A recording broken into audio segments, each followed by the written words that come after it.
hayya 'alal falah. Ayo sukses, ayo bahagia. Falah itu kalau sudah digenggam jadi aflah, orang yang menggenggam kesuksesan, kebahagiaan. Qad aflahal mu'minun, orang beriman pasti menggenggam kesuksesan, kebahagiaan karena dia dekat dengan Allah. Punya Allah itu luar biasa. Saya kurang lebih sepekan lalu saya ceramah di antara para dai-dai se-Indonesia dari 28 provinsi. Saya bilang, teman-teman, yang kurang dari dai sekarang itu adalah rasa punya Allah. Sehingga dakwah yang disampaikan kadang-kadang terkontaminasi dengan materi dan duniawi. Pilih-pilih dalam berdakwah, tidak optimal dalam menyampaikan ilmu. Timbangannya kadang-kadang materi. Karena apa? Yang kurang adalah rasa keyakinan bahwa saya punya Allah. Itu kalau sudah rasanya saya punya Allah, semua masalah seberat apapun pasti kecil. Baik, anaknya agak unik. Maka setelah selesai belajar di kelas anak-anak itu, semua pulang, ternyata ibu yang tadi membawa kembali anaknya menyampaikan, Ustadz, saya senang dan terima kasih anak saya bertahan. Biasanya kalau sudah masuk satu ruangan gak nyampe 5 menit, gurunya bawa lagi, ngantarkan lagi supaya dibawa pulang karena nggak kuat mendidiknya. Cuma 5 menit kurang. Kemudian tanpa saya tanya, cerita setelah anaknya bermain lagi, sebetulnya anak itu kembar. Saya dengan teman saya mengadopsinya untuk menyelamatkan dia, ikhtiar kami dari kebiasaan orang tuanya.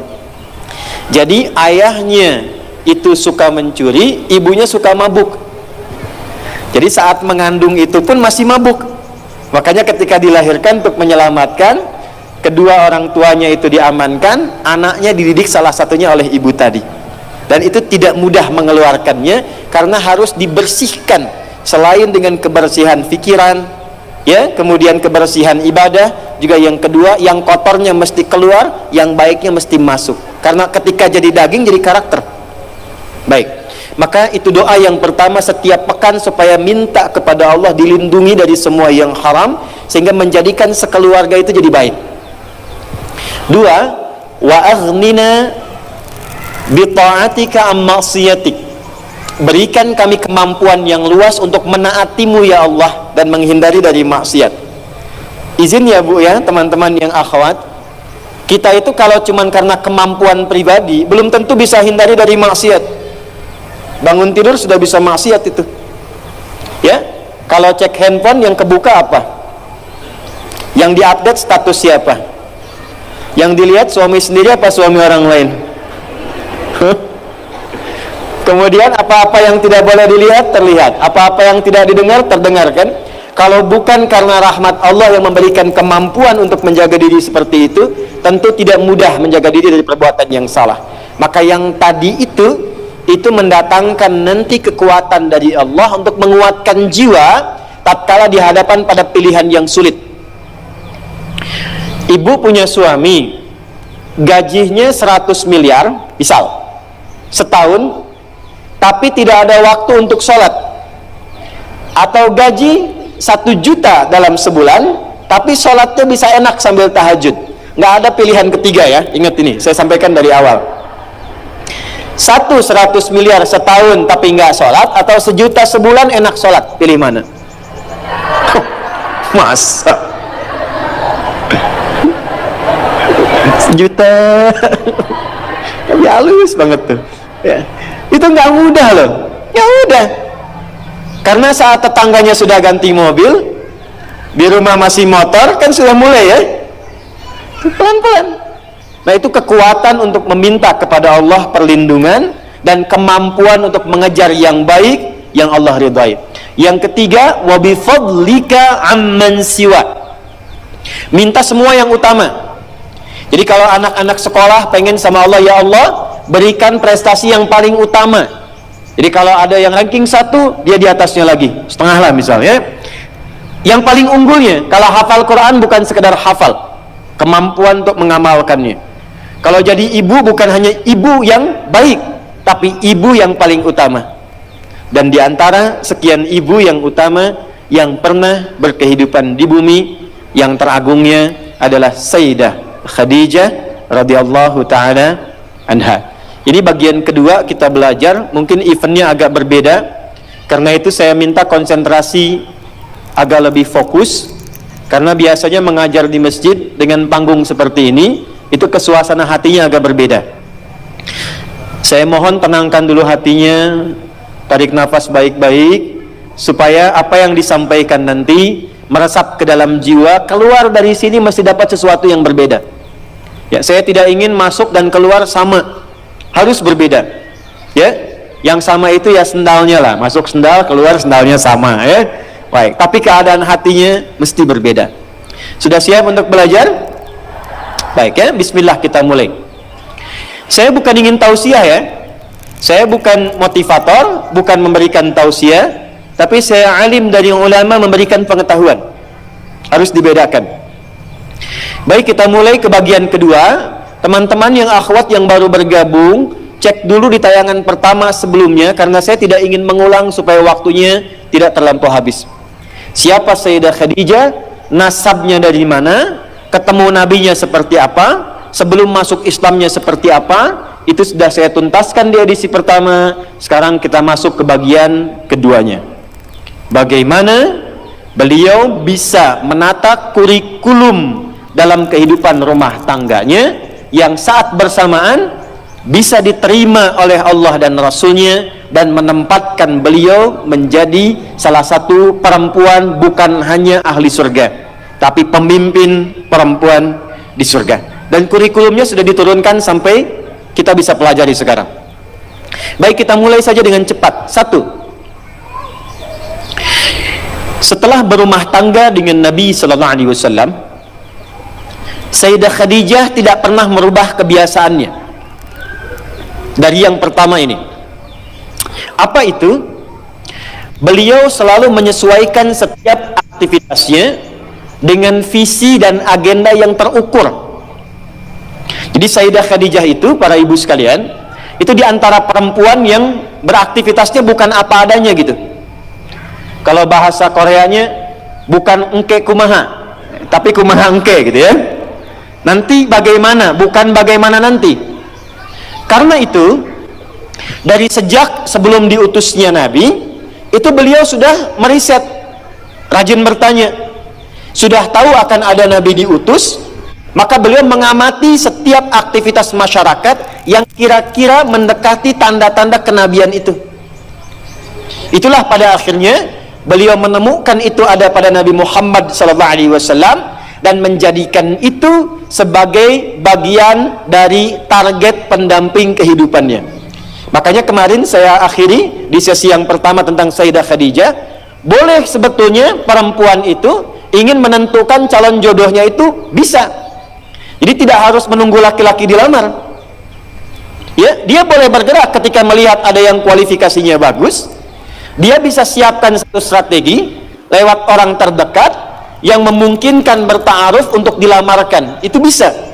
Jadi kalau ibu melihat misalnya ada yang cocok dengan anaknya, ya, di tempat-tempat tertentu, laki-laki yang kualifikasinya bagus, jangan tunggu dia datang.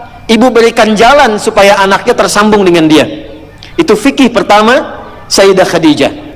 Itu sudah tuntas saya sampaikan. Yang kedua, yang menarik begini. Setelah berumah tangga pun, ini yang indah. Maka yang dirumuskan oleh beliau pertama kali kurikulum akhiratnya. Prakteknya begini. Maaf, saya mau tanya sebentar ya. Saya mau tanya sebentar. Di akhirat siapa yang mau ke surga? Boleh angkat tangan. Oh ya, siap. Udah, turunkan lagi. Turunkan. Saya jawab ya atau tidak saja. Kita di dunia ini akan meninggal atau tidak? Ya. Berarti ini bukan tempat abadi ya, tempat yang akan kita tinggalkan. Baik, biasanya kalau meninggalkan satu tempat pindah ke tempat lain butuh biaya tidak? Betul kan ya? Butuh bekal tidak? Ingin tempat yang nyaman atau yang biasa? Nyaman ya.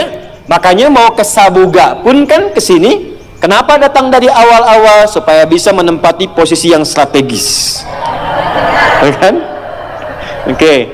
Tempatnya nyaman kan? Tapi apakah datang begitu saja? Kan tidak ya.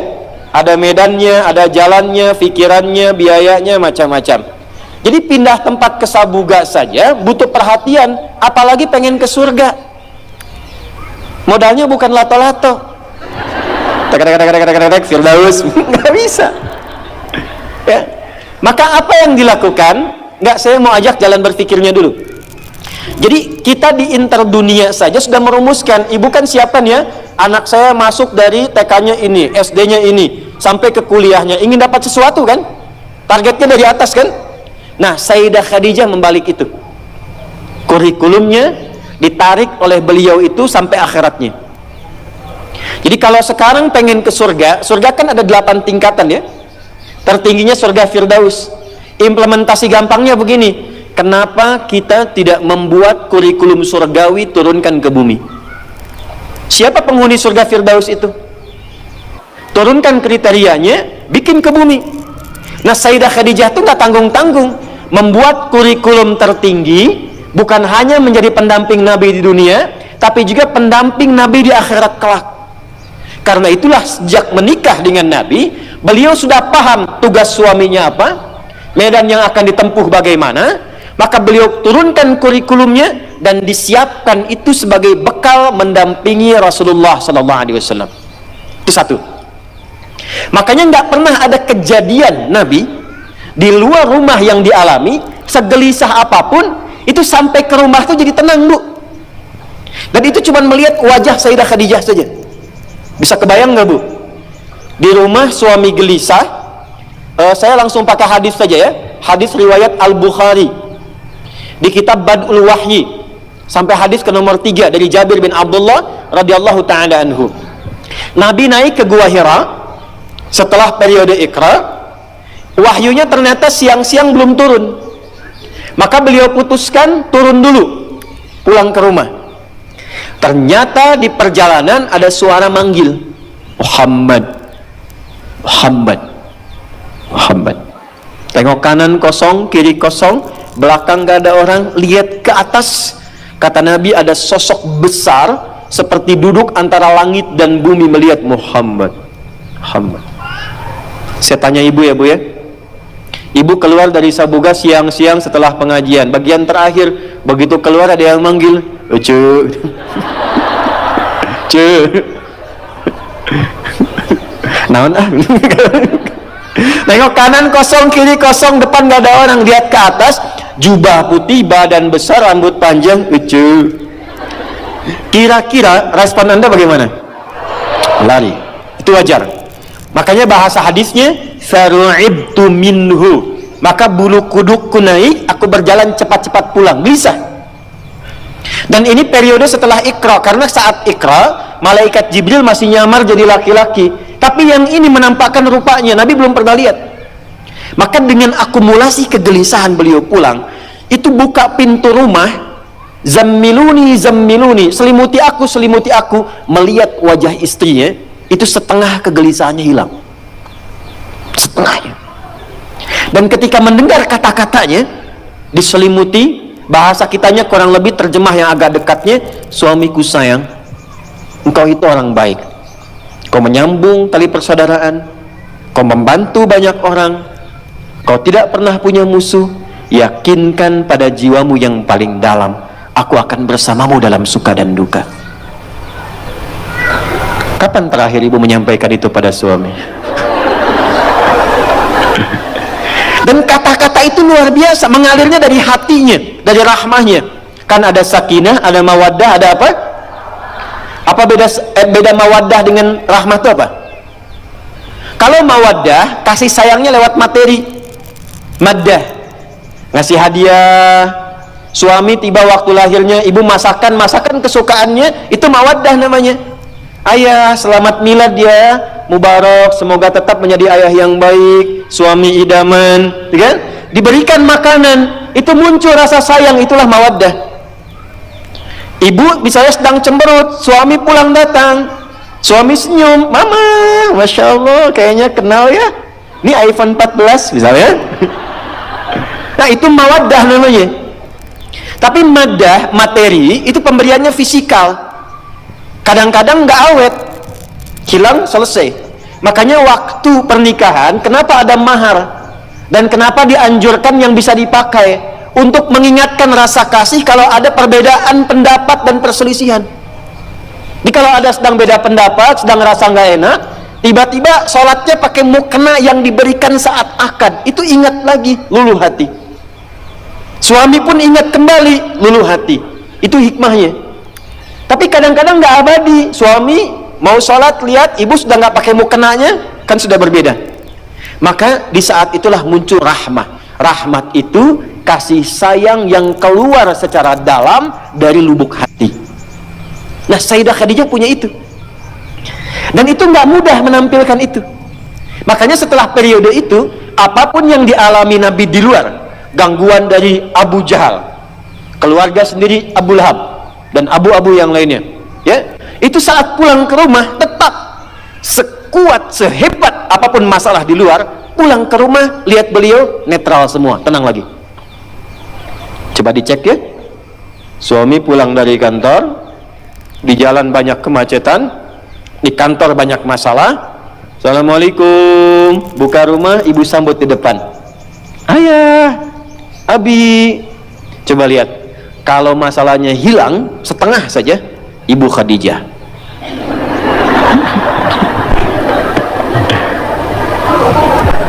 Tapi kalau kira-kira bertambah masalah, sudahlah, capek.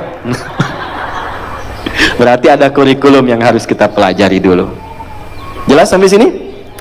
Belum kita mulai, kan ini baru pengantar ya. Kalau sudah jelas saya tutup. Sudah jelas? Oh belum. Kita lanjutkan ya. Nah, sekarang bagaimana kurikulumnya? Kita agak cepat dulu, pelan-pelan. Yang pertama, ibu sekalian, saudariku, dan mungkin yang terhubung live saat ini, yang pertama, petakan dulu targetnya. Jangan tanggung target akhiratnya, karena keberhidupan itu kan bukan cuma di dunia. Baik, ada 8 surga sesuai dengan tingkat amalan. Surga Firdaus, surga Aden, Jannatul Ma'wa, Darussalam, dan sebagainya. Saya ingin kita sepakat dulu, termasuk yang paling standar, namanya Jannah saja. Al-Baqarah ayat 25, itu surga paling standar. Standar aja kenikmatannya jangan dibayangkan, karena nggak akan sama. Apa yang diminta, klik ada. Wa utubihi mutasyabiha. Mau kesini, lihat hijab bagus, belum sempat, karena takut ketinggalan taklim. Begitu keluar, sudah nggak ada. Di perjalanan istighfar meninggal. Masuk surga, pertama masuk ingat lagi jilbab itu seketika klik langsung ada di hadapan. Wa utubihi mutasyabiha. Itu surga yang standar, paling bawah. Yang tinggi yang Firdaus. Nah, saya mau sepakati dulu saat ini supaya kita mudah turunkan kurikulumnya. Kira-kira dari 8 ini, Bu, singkat saja. Mau pilih yang mana? Apa lah, Mas? Gak apa-apa, standar juga Ustadz, yang penting ke surga gitu ya. Janganlah. Kalau memilih dalam fikih itu pilih yang paling tinggi. Pilih paling tinggi. Mau kuliah, siapkan IPK saya mesti 4. Mesti 4. Simpan targetnya 4. Jadi effortnya lebih kuat, lebih banyak. Walaupun nggak nyampe, nyangkutnya jelas 3,9, 3,8. Tapi kalau targetnya cuma 2,7, standar. Kalau nggak nyampe, di bawah itu. Kalau Anda pasang surganya surga standar yang biasa-biasa, nanti amalannya biasa-biasa. Dipanggil adzan baru sholat, puasa nunggu Ramadan, ya kan? Zakat nunggu waktunya baru dikeluarkan. Nah, yang repot kalau nggak nyampe ke situ, nanti nunggunya di mana itu, nyangkutnya kemana, itu yang repot. Maka kita sepakati dulu, hari ini kita pilih sama-sama targetnya Firdaus ya. Oke, paling tinggi. Yuk kita turunkan. Mengambil kurikulum Sayyidah Khadijah sebagai perempuan terbaik, teragung yang pernah hidup di bumi. Standar pertama, turunkan target surgawinya. Sudah? Oke.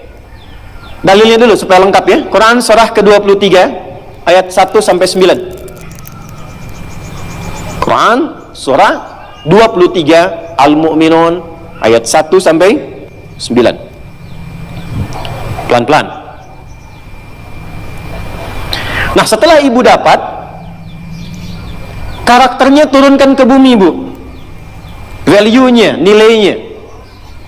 Jadi apapun silahkan. Yang penting sifat penghuni surga Firdaus itu sudah sepakat diturunkan ke bumi.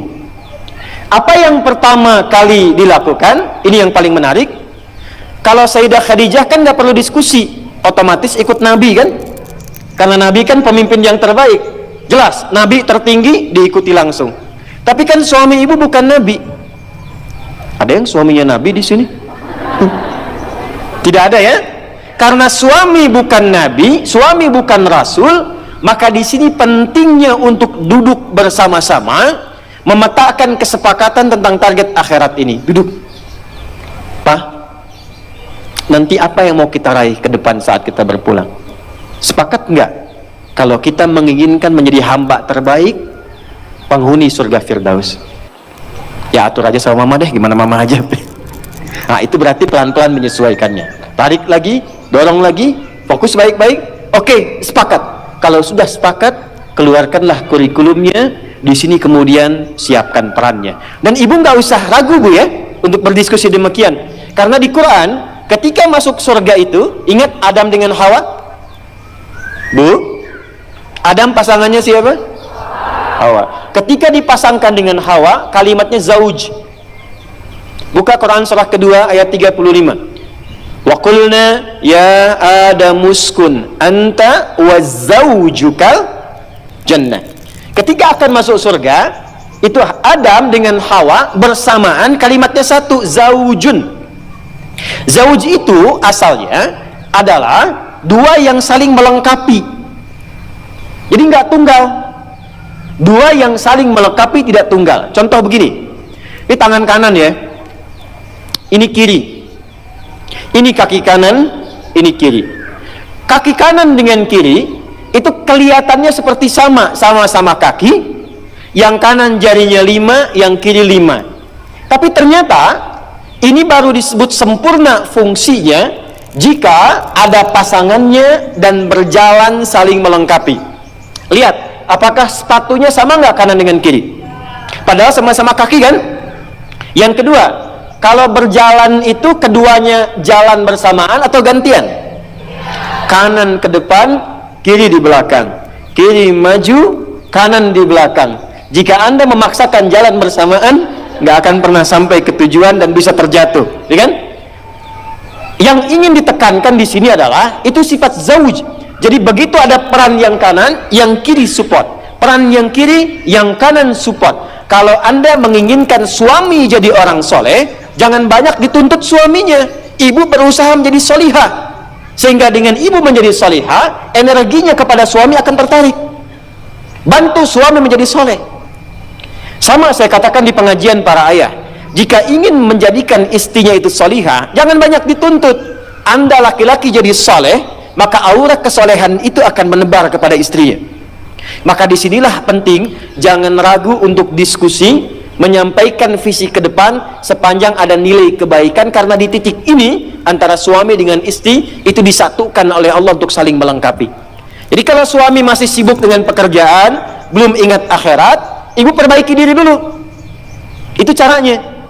Pantaskan diri dulu di hadapan Allah, sehingga Allah memberi kemampuan di lisan dan hatinya untuk bisa memberi pencerahan kepada suami. Kalau ibu belum memantaskan, nanti suami menganggap jaringan. Suami sibuk kerja, ibu baru hijrah, nyampaikan ke suami, "Pak, sholatnya dijaga dong." "Mama aja baru hijrah." Tapi kalau terus dipantaskan, terus dibaikan, didoakan, lalu kemudian ditarik, tidak diminta pun, dia pasti akan menyesuaikan diri. Secara singkat, bikin kurikulum yang sama, surga Firdaus. Sekarang turunkan kurikulumnya. Oke, pelan-pelan. Saya turunkan dari tugas fitrah perempuan dulu ya. 1. Kalau perempuan belum menikah, berarti statusnya apa? Anak. Pasti ada ibu kan? Kalau sudah menikah, statusnya apa? Istri. Kalau sudah punya anak, statusnya apa? Ibu. Punya cucu? Itu 1. Kalau cucunya 2? Nenek. Dah. Lihat sini. Sekarang bagaimana kurikulum surga Firdaus membentuk fitrah perempuan dari status anak di rumah tangganya dulu sampai ke status paling tinggi. Yuk kita bacakan ayatnya. Quran surah 23 ayat 1-nya dulu pelan-pelan. Qad aflahal mu'minun. Sudah? Saya pernah sampaikan, perhatikan terjemahannya. Akan menggenggam kesuksesan dan kebahagiaan setiap insan beriman itu. Jadi kalau kita sudah beriman dan imannya digunakan untuk bersikap, bukan hanya dengan akal, Allah jamin cepat atau lambat akan diantarkan pada kesuksesan dan kebahagiaan. Bukan hanya sukses ya, tapi kesuksesan yang membahagiakan. Suami Anda sukses di pekerjaan, tapi kesuksesan itu tidak membawa kebahagiaan ke rumah. Nyaman nggak? Nggak membawa ketenangan, nyaman nggak? Pilih mana? Kaya tapi gelisah atau miskin tapi tenang? Kaya tapi tenang. Tetap ya pilih ketiga. Lihat baik-baik. Maka lakukan semua dengan pendekatan iman. Kalau sudah pakai iman, bahasa singkatnya niatkan ibadah. Jadi ibu tugas apapun ya, Anda sebagai anak, sebagai istri, sebagai ibu dan ke atasnya, kalau berperan dalam kehidupan, kalau ada kalimat iman maksudnya niatkan ibadah karena Allah. Maaf dengan kalimat ini.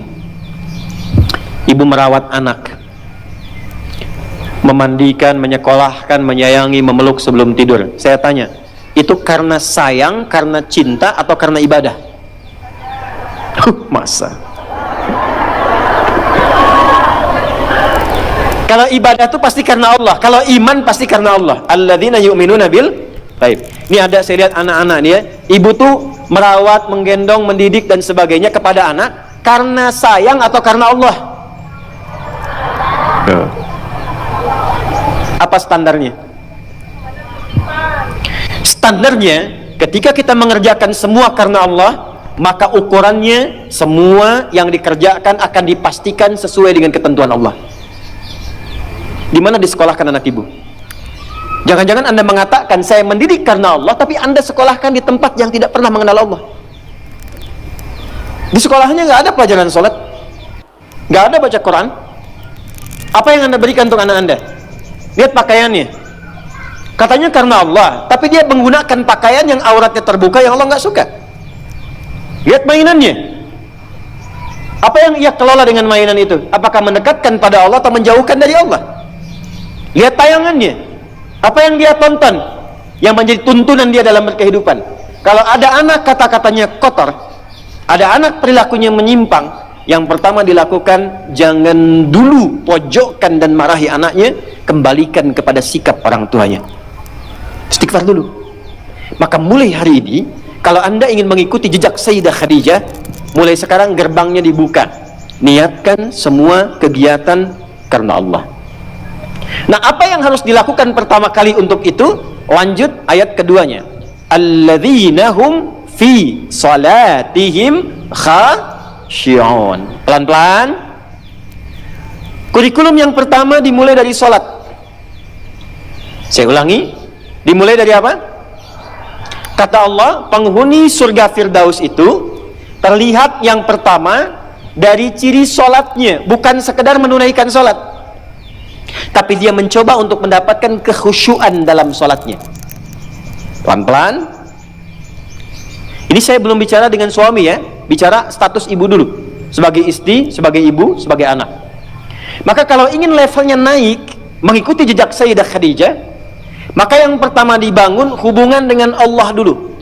Dalam bahasa Arab, hubungan kuat itu yang sulit dipisahkan disebut dengan silah. Ibu pernah dengar silaturahmi? Silaturahim. Kenapa disebut silaturahim? Maksudnya hubungan perhatian yang kuat, yang saat berpisah pun masih ingat, masih mendoakan, masih mengenal. Di silaturahim yang sukses itu bukan Anda ketemu, Anda nyapa, bukan. Kalau Anda nyapa orangnya ada, wajar. Tapi kalau Anda berpisah masih ingat teman, masih didoakan, masih disupport, itulah silaturahim. Nah, ibadah yang melatih kita terhubung kuat dengan Allah, sehingga dimanapun tersambung dan dijaga oleh Allah, itu disebut dengan sholat namanya. Maka ketika diminta untuk sholat, sebetulnya itu ibadah personal yang Allah inginkan untuk merubah perilaku kita dan pribadi kita supaya lebih dekat dengan Allah. Makanya panggilannya itu bukan panggilan beban, Bu. Bukan panggilan ruku, bukan panggilan sujud. Coba dengarkan kalau orang yang sedang azan, muadzin itu salat. Ya, azan, maaf, saat sedang mengumandangkan azan. Hayya 'alas shalah. Ayo salat. Setelah itu apa? Hayya 'alal falah. Ayo sukses, ayo bahagia. Falah itu kalau sudah digenggam jadi aflah. Orang yang menggenggam kesuksesan, kebahagiaan. Qad aflahal mu'minun. Orang beriman pasti menggenggam kesuksesan, kebahagiaan karena dia dekat dengan Allah. Punya Allah itu luar biasa. Saya kurang lebih sepekan lalu saya ceramah di antara para dai-dai se-Indonesia dari 28 provinsi. Saya bilang, teman-teman, yang kurang dari dai sekarang itu adalah rasa punya Allah.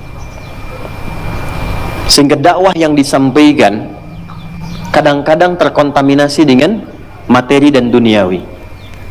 Pilih-pilih dalam berdakwah, tidak optimal dalam menyampaikan ilmu.